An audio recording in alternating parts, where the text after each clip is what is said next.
Hey, my name's Haley Marie and welcome to or back to my channel. Today I'm going to be doing I think it's my third update for my breast reduction.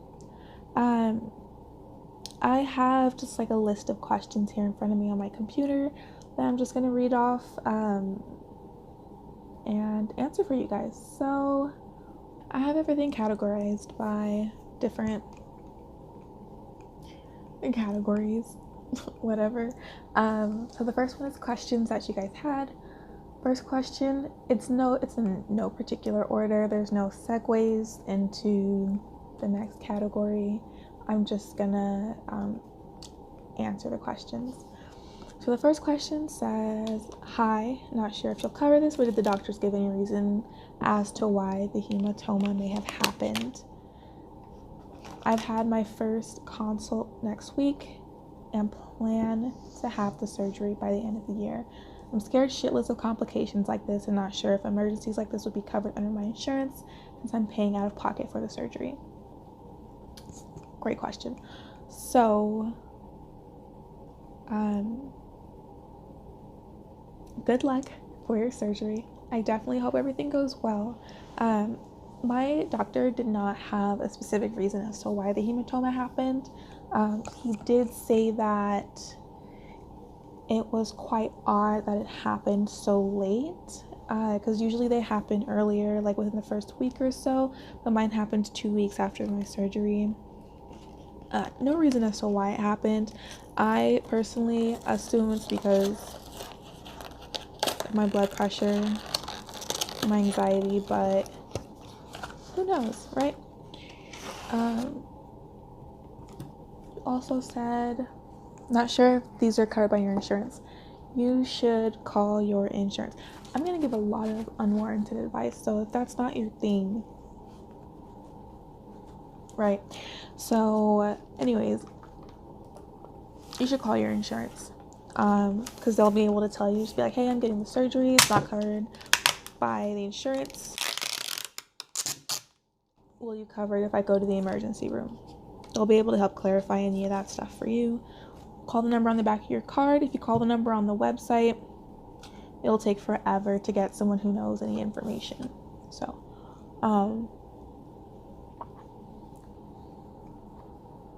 my emergency room visit was covered by my insurance. Not because the surgery was covered, but because my emergency room visits are just covered, period, in general, like no matter what the reason I'm in the surgery room for. So yeah. Next question. My health insurance just approved my reduction. Waiting for my surgeon to call me with a date. Did you need assistance at home getting in and out of bed? Did you sleep completely flat on your back or sitting up? So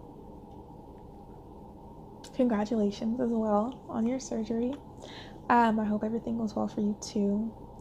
Did you need assistance at home is the first question. Yes, I did. My sister drove me around everywhere for the first, well, she drove me around everywhere, period, because I can't drive, or I couldn't drive at the time. So yeah, she drove me everywhere. She lifted up all the heavy stuff for me. She like opened things for me, like the cabinets that are like too high to reach in the kitchen. She did that stuff for me. Yeah, just anything that required me to like move my arms more than I needed to, like anything past here, I was asking her to do for me, and she was so kind as to do so. Hopefully you have someone there for you to help assist you with that. If not, I recommend preparing your home in advance. So like what we did was we put all of the glassware and like the plates and everything on bottom shelves so that I could reach everything. We put my pantry foods in the bottom part of the pantry so that I could reach that too. So if you don't have someone to help you, definitely prepare your home. I recommend taking Ubers places and let them know that you have surgery so that they're not driving crazy and stuff. Yeah. So the Second question, getting in and out of bed. My bed, so I didn't need help getting in and out of bed, just to fully answer your question real quick there. I did have some struggles getting out of bed for the first day or so because of not the pain but the nausea from the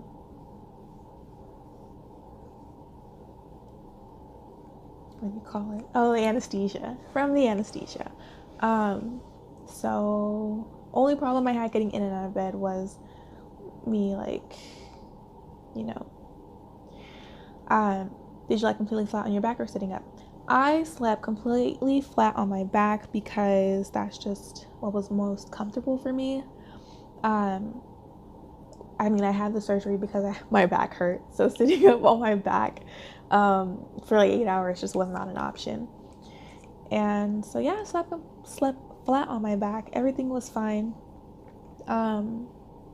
It wasn't comfortable hella much, like, but it was fine. I slept fine. I slept through the night, most of the night, so it's whatever.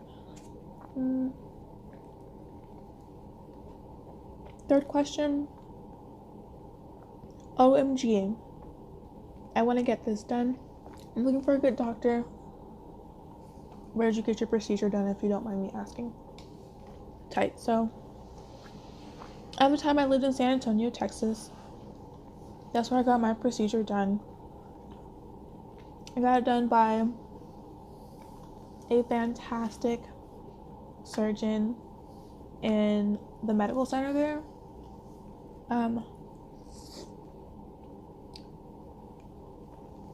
He was a specialized plastic surgeon, not a general surgeon or a women's surgeon or anything like that, or like a corrective surgeon. He was like an actual plastic surgeon. So really lucked out with that one. So to answer your question, I got it done in San Antonio. Someone asked if my nipples still numb. I have feeling in both of my nipples now. So yay. I know during my second update the feeling had went away. I don't know what that was about, but full feeling in both nipples. No more pain. You know, I was like pain. My nipple feels fine. Everything is dandy. So yeah. Cool. Next category is cost and insurance. Cool. So I was approved for insurance for the procedure. Even though I was approved, I still honestly had to pay some money to my insurance company. I had to pay off my deductible as well as a quarter of, or I think it was like a fifth of the surgery. I don't know. In total, I had to pay like 1/4 of the cost of the entire surgical costs, which for me was $3,000 out of pocket. That's how much my surgery cost with insurance.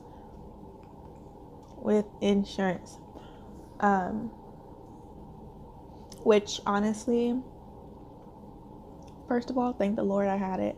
Second of all, it makes sense, you know, breast reduction surgery, depending on your size, can run about $12,000. So me paying a fourth of that, $3,000, sounds good to me. If you do go through your insurance, speak with your insurance company and the hospital's billing department. So this is where I had dropped the ball, essentially. So at first I paid my insurance and I was like, yes, I paid you $1,500. Hallelujah. That was it. You can have it. So that was fine. and that was like 2 weeks before my surgery. I get to my hospital, I'm all gowned up, and the billing lady is like, can I get your information, blah blah blah. Okay, that'll be $1,500. And I was like, oh yeah, no, that's so funny. I paid my doctor, you know, the $1,500, everything's grand. She was like, no, you pay the doctor, but you got to pay the hospital. So at that moment, right before my surgery, I had to sign over $1,500 more so that they wouldn't kick me out of the hospital. And yeah, I did 1,000,000% rush through the process. So I'm thinking that I just didn't like cross all my T's and dot all my I's, which is why I ended up in that situation. I don't think it was my insurance company. I just, I mean, like, I probably fucked something up, so I don't know. But yeah, everything was fine. I do highly recommend that you make sure everything is squared away with the hospital, the doctor, and your insurance, like at least a week prior to your surgery, so that you're not like panicking or anything like I was. Cool. Next topic is mobility. So yes, my back. I did have surgery initially, well, mainly because I had so much back pain. So when I was like 15 or 14 or something, I had a bunionectomy because I had bunions. It's genetic for me, like runs in my family. So I had a bunionectomy because it was giving me back pain, and I was like, holy shit, this fucking sucks. And after the bunionectomy, the back pain didn't go away. I was like, fuck. And then I lost a lot of weight, and I was like, wow, you know, I thought losing a lot of weight would help with my back pain, but it didn't. And even though I did lose a significant amount of weight, my boobs still stayed the same size. And because of that, my bra strap started like sitting on my shoulders and giving me grooves. I don't know if you guys can see, but I have like a groove in my collarbone right here from my bra strap just digging into my bone for years and years and years. So that's what happened after I tried to lose weight to get rid of my back pain, and so that didn't work out, clearly. Then I went to physical therapy, also didn't work. I went for a couple of months and it just didn't work. So then I was like, okay, we have to have this breast reduction surgery. And as soon as I stood up off the hospital bed, the pain was just gone. Thank the Lord. Thank the Lord. Because, you know, it gets kind of tiring, just being in pain all the time. So cool. I had full mobility, like able to like do this type of thing, like 9 weeks after my surgery. So it was like 2 months, 2.5 months, something like that. And then I went back to exercising around 2.5, 3 months, like full blown, like exercising, like pull-ups, burpees, push-ups, like the whole 9. And I stopped doing that. Like, I don't exercise anymore, but you know, anyways. Let's see. Oh, okay. Only problem I have with moving around is my scars. So my scar is kind of right here. There's like a hypertrophic scar, and it looks like a keloid. I don't think it is a keloid, but it looks like a keloid. And it gets dry, like hella dry. I just have dry skin in general. This is like super dry. So like sometimes if it's dry, I'm trying to like stretch over something or like reach to get something, it's uncomfortable and it hurts. I'm not gonna lie, because it's like tight. So I have to like keep lotion on it or keep. They said to use silicone tape, and I'm gonna get to that. I tried the silicone tape. It didn't do shit for nobody, so at least not for me. I use surgical tape. It keeps in the moisture so much better. I put surgical tape on top of my scar to keep it moist. Or I wet it with warm water, put on lotion, wait for it to soak in, put on some more lotion, and put petroleum jelly on it. It's like hella excessive, and I can't really, like, I have to walk around naked for like 20 minutes to do that. So I just like the surgical tape. So now we have scar maintenance. So the scars run like from the inside all the way around, down, and then around the nipple, if you weren't familiar. And so these scars down the middle look great. Everything's fine. They hurt if I like press on them, but like just doing this, everything's fine. And then starting like right here, all the way up on the sides is where the scar is like the hypertrophic scar. So it like looks like it keloided. And those ones, like if I rub them, they hurt hella bad. Well, not on top, just like underneath. Like in my second video, I was like, oh, if I go like this, my boobs hurt. It still hurts, essentially, is what I'm getting at. So I don't know how long it's supposed to take for that to heal, but I know that the full healing process takes 1 to 2 years. So barely a quarter of the way there. Yeah, okay. Scar maintenance. My scar maintenance was kind of all over the place. Oh, this one is the best.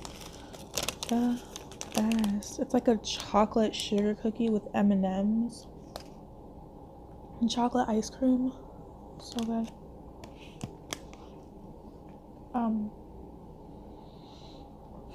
Okay, for my scars,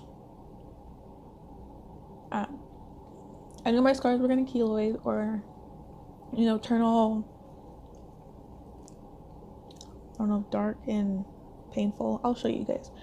I knew they were gonna be painful because when I had my foot surgery, that scar also keloided. What I did for that scar was like keloid. It was keloid for like 2 or 3 years, and I had no idea. I'm like, oh my god, it hurts. I don't know what to do. And one day I was just like, I'm gonna massage it.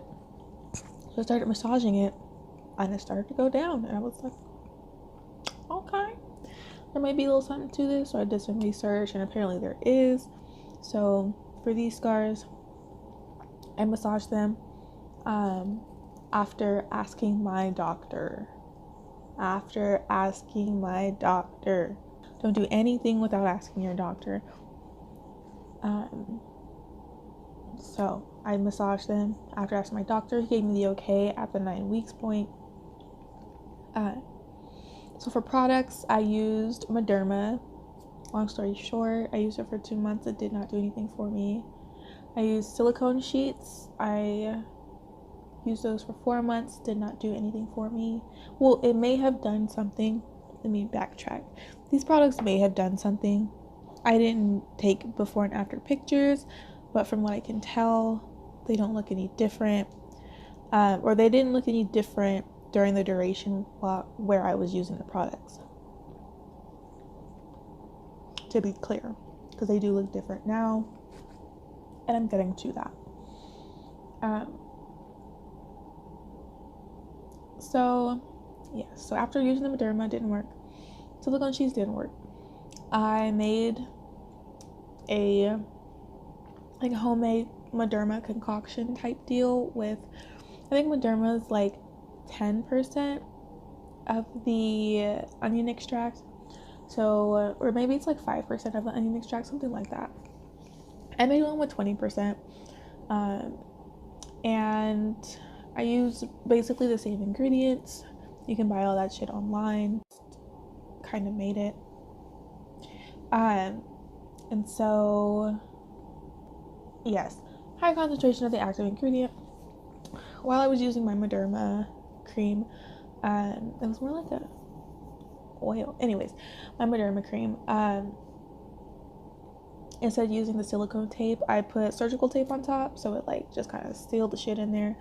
And I would just leave that on for as long as the tape would last, which is typically about 3 or 4 days. Excuse me. And while the tape was on there, after like the next day after the Mederma had soaked in, I would massage it, and then I would do the next one, massage, until the tape would not go away, but like turn all weird and shit. I'd have to take it off.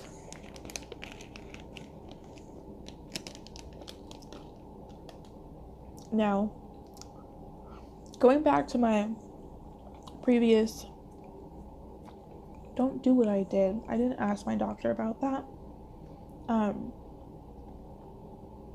not gonna lie, I got better results with that than I did with the other stuff, but I'm thinking it's because I added the massaging in. Who knows? Didn't ask my doctor. I'm not a chemist. Don't know what I'm doing. It just so happened to work. So, yeah. My current general practitioner, regular doc, is going to give me this cream that's supposed to help my scars heal better, because I told him that they're bothering me, because they are. I haven't gotten the cream yet, so I don't know what it's called. He told me, but I forgot. But I'll keep you guys updated on the progress on that. Another question I got was, what did I do all day? I pretty much just stayed home and ate. I'm not gonna lie. Stayed home and ate a lot of food. And I slept for the first 2 days because of the Vicodin that they gave me. I was completely out of my mind. I didn't like that. That's why I stopped taking it. No. Completely out of my mind for 2 days. And I was just sleeping and like, I didn't care for it. Other than that, other than eating and watching Netflix, I did a bunch of puzzles and stuff with my sisters. We painted, we went for walks and stuff. Yeah. I had some friends over to keep me company. I was reading. But I pretty much just like ate and watched TV and watched YouTube. So, yeah.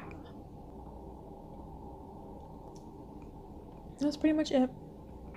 Let me know if you guys have any other questions or comments or concerns. Thank you so much for watching. Don't forget to like, comment, and subscribe. I will see you guys in the next one.